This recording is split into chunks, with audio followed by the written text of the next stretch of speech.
Boa noite, amigos. Boa noite a todos. Sejam todos muito bem-vindos a esse nosso programa 15 Minutos de Luz. Esse é o nosso programa de número 172.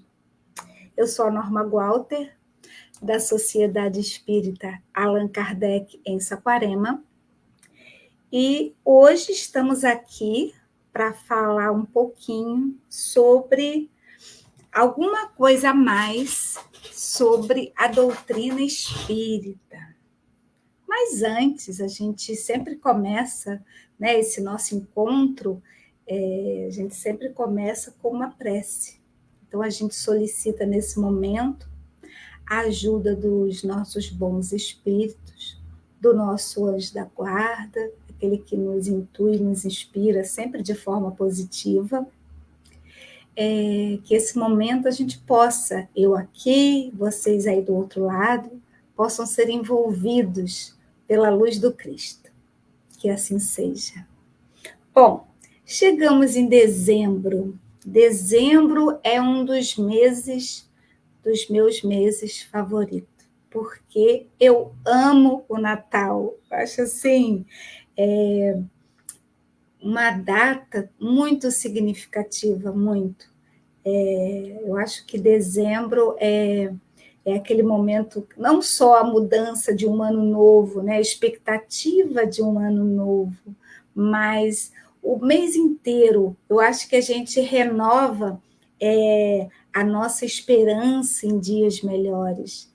A gente vê muitas brincadeiras nas redes sociais falando sobre dezembro, né? O amigo oculto, aí o pessoal brinca dizendo, não, se eu briguei, não vou fazer as pazes com ninguém no Natal, né? Mas a gente sabe que existe um lado muito significativo, muito amoroso dessa data querida.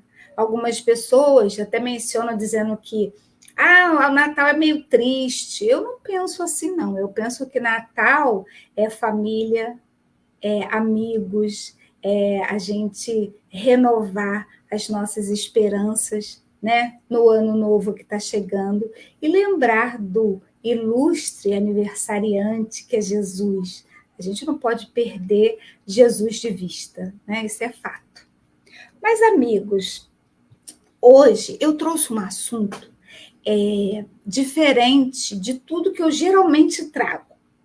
Por quê? Porque eu geralmente falo de Jesus, eu falo do Evangelho, e sempre, por exemplo, quando eu termino uma explanação para vocês, o que eu vou falar na semana seguinte, na realidade eu nunca sei. Eu espero chegar à inspiração, né? O que eu gostaria de falar, o que as pessoas precisam ouvir, né? Boa noite, Nuri. Quem chegou aqui também foi Ivone e o companheiro Jorge. Sejam bem-vindos. Então, como eu estava falando, Angelina também, espero que você esteja melhor, amiguinha. Bom, como eu estava falando, eu nunca sei o assunto da semana seguinte. Mas nós temos, como bom espírita, né? Eu participo de um grupo de estudo que está estudando esse livro aqui, ó. Obras Póstumas. Esse livro ele foi editado depois da morte de Kardec, se eu não me engano, 21 anos depois. Que bom, Angelina, que você melhorou. Ela estava dodói. Então, 21 anos depois, eles fizeram uma coletânea das anotações de Kardec e criaram esse livro. E tem coisas tão interessantes que a gente já ouviu falar e a gente vai se aprofundar um pouquinho mais nesse estudo do Obras Póstumas, que nós já estamos quase terminando, que eu trouxe um assunto que me chamou muita atenção, porque eu já havia lido a respeito, né? Mas fiquei sabendo um pouquinho mais. Então, eu trouxe para a gente falar sobre isso essa noite, que é o Auto de Fé de Barcelona. Mas antes de eu falar do Auto de Fé de Barcelona, a gente precisa entender aqui o que é o auto de fé, né? O que seria um auto de fé? eu fui pesquisar. Então, diz assim, ó, o auto de fé era um ritual de penitência pública na época das Inquisições, né, as Inquisições portuguesas, espanholas, entre outras, que decidiam as suas punições. Então, isso era como se fosse assim, boa noite, Ayrton. Manda um beijinho para nossa amiga Deia.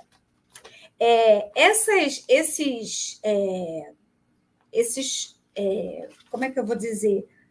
Essas inquisições, elas eram criadas como se fosse um júri. Então, alguém seria julgado. Então, embora fossem executados pelas autoridades civis, né, era a Igreja Católica que dava o primeiro passo para esse acontecimento. Tá? Amigos, não cabe aqui nenhuma crítica à Igreja Católica, tá? Né? A nenhuma outra religião. É só, eu estou comentando um fato histórico, ok? Só para a gente poder se situar, né? A gente ter uma maior compreensão do que eu quero dizer. Bom, o que foi o auto de fé de Barcelona? Então, vamos entender. Em 9 de outubro de 1861, eu vou contar uma historinha que é para vocês entenderem o que foi esse auto de fé e o que significou para a nossa querida doutrina. Porque Jesus, ele disse nos últimos dias do seu caminhar sobre a terra, ele disse que nos traria um consolador, ele prometeu um consolador para nós, e que esse consolador ficaria conosco. Boa noite, Dudu! Que ficaria conosco até o fim dos tempos. E para nós, esse consolador prometido é o Espiritismo, que veio nos dizer que a vida continua. Eu acho que é assim, é a grande lição dessa doutrina maravilhosa e consoladora, é dizer que nós não morremos, que nós somos eternos, que a gente vive e que a verdadeira pátria é espiritual. Então, amigos, Jesus nos trouxe esse consolador, mas aí eu te pergunto, os primeiros dias, os primeiros passos dessa doutrina sobre a Terra foi meio que tumultuada. Então, a gente vai entender o que foi esse auto de fé, né? O senhor Lachetre, que era um amigo de Kardec, que morava na Espanha, ele era uma pessoa muito... Ele era um intelectual da época. Sabe aquelas pessoas da vanguarda? Aquelas pessoas que conseguem ver além da distância? Aquela visão além da distância, que você olha e fala, poxa, ele conseguiu ver primeiro que todo mundo. Ele era essa pessoa. E quando ele tomou conhecimento da doutrina espírita, ele achou aquilo uma coisa muito bacana. Então, ele não ficou espírita, mas ele queria que outras pessoas conhecessem aquilo. E aí, o que se deu? Ele encomendou a Kardec 300 volumes. Então, Kardec despachou pelo correio para ele. Então, lá estavam o Livro dos Espíritos, o que é o Espiritismo, a Revista Espírita, que era uma coisa que Kardec fazia até com mais regularidade. Então, nesse apanhado, boa noite, Vivi!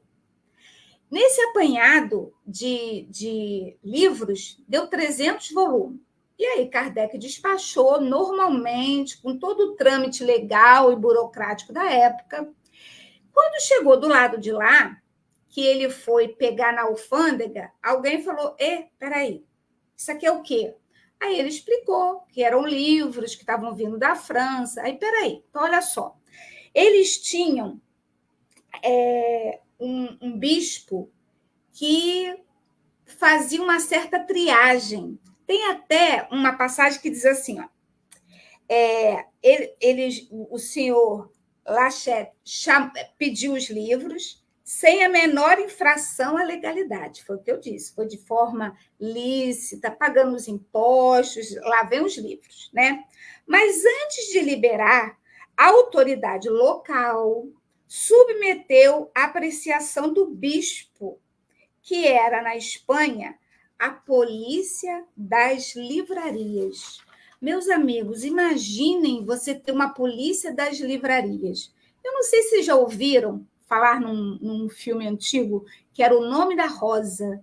O Nome da Rosa, você tem uma noção do que era os livros ao longo da história. Né? Então, esse filme ele exemplifica muito a importância dos livros. Então, para vocês terem noção que na época de Kardec existia a polícia das livrarias. Como assim? Não se pode ler tudo?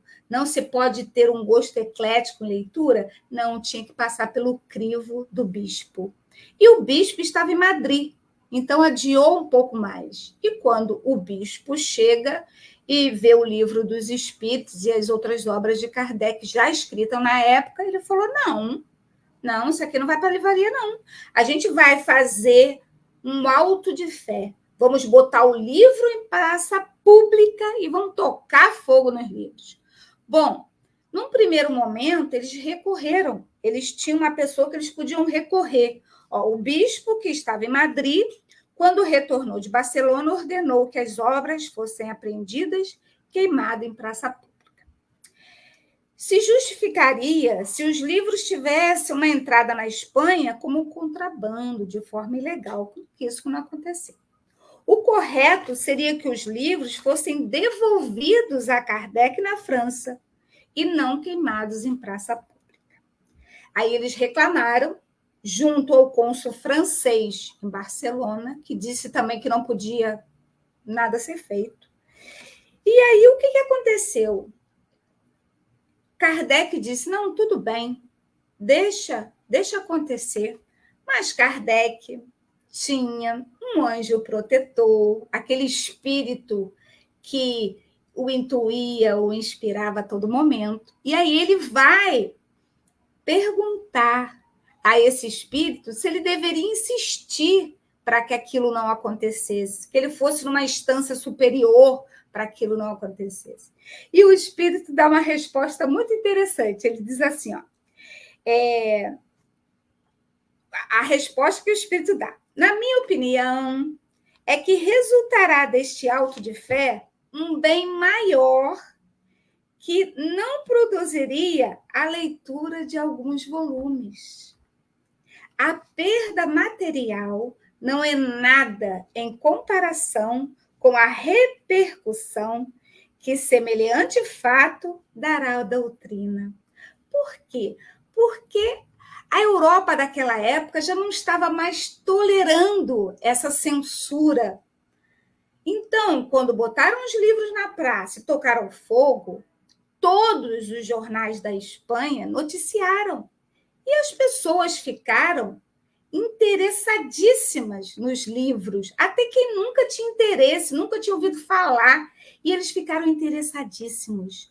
E aí, a repercussão disso foi tão grande que aí Kardec entendeu quando o Espírito disse para ele não temer o auto de fé, que aquilo serviria, sim, de uma alavanca para o Espiritismo. Às vezes, amigos, a gente tem que ter essa compreensão. Às vezes, uma coisa que num primeiro momento nos acontece e a gente acha que é mal, a gente pensa assim: meu Deus, estou desamparada. Os bons espíritos me abandonaram. E aí a gente vê que ali na frente tudo se transforma. E aí a gente pensa: é no tempo de Deus. Porque a gente tem essa coisa: vai queimar os livros? Como assim? Estão interrompendo a marcha do progresso, do espiritismo. E aí vem uma simples fogueira em praça pública tornar a nossa doutrina ainda mais conhecida. Então, amigos, não vamos duvidar nunca que estamos no caminho certo, que devemos fazer o nosso melhor hoje e sempre, que a gente está sempre acompanhada pelos bons espíritos, em nome de Jesus. Então, amigos, fica aqui o Auto de Fé de Barcelona, para a gente se sentir motivado, mesmo que lá na frente a gente não vislumbre ainda o fim do túnel, aquela luz no fim do túnel, com certeza ela estará lá. Um dezembro maravilhoso, eu espero voltar aqui ainda esse ano para desejar a vocês um feliz ano novo e um Natal maravilhoso. Eu espero voltar, tá bom? Um beijinho no coração de todos vocês. Eu espero que essa nossa semana ainda seja uma semana muito produtiva e feliz para todos nós, ok? Um beijinho no coração de cada um, tá, amigos? Muito obrigado pela participação aqui.